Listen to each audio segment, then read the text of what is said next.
کہ امام علی رضا علیہ السلام کی زیارات کے بارے میں جو روایات ہیں وہ بہت زیادہ ہیں، اور اتنی زیادہ ہیں اس کے ثواب کے بارے میں۔ ایک روایت ہم عرض کر دیتے ہیں، نویں امام ظاہر نویں امام محمد تقی علیہ السلام سے سوال کیا گیا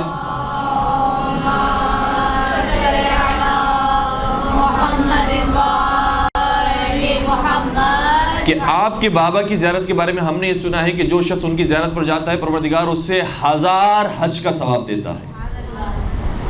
تو میرا سوال یہ ہے کہ کیا یہ زیارت جو 1000 حج کے برابر ہے وہ معرفت کے ساتھ کی جائے تو ثواب ملتا ہے یا بغیر معرفت کے ثواب ملتا ہے؟ تو امام نے شاہ فرمایا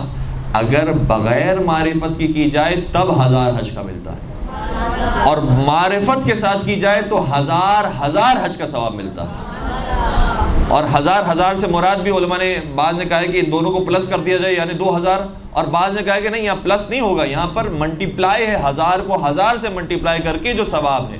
وہ ثواب معرفت کے ساتھ زیارت کرنے کا ملتا ہے۔ تو چونکہ ثواب بہت زیادہ تھا امام رضا علیہ السلام کا، آیت اللہ خوئی بیان فرماتے ہیں جب ان سے سوال ہوا کہ امام حسین کی زیارت کا ثواب زیادہ ہے یا امام رضا علیہ السلام کی زیارت کا، تو آیت اللہ خوئی جیسا مرجع بھی بیان کرتا ہے کہ روایات سے یہ رجحان پیدا ہوتا ہے کہ شاید امام رضا کی زیارت کا ثواب امام حسین کی زیارت سے بھی زیادہ ہو۔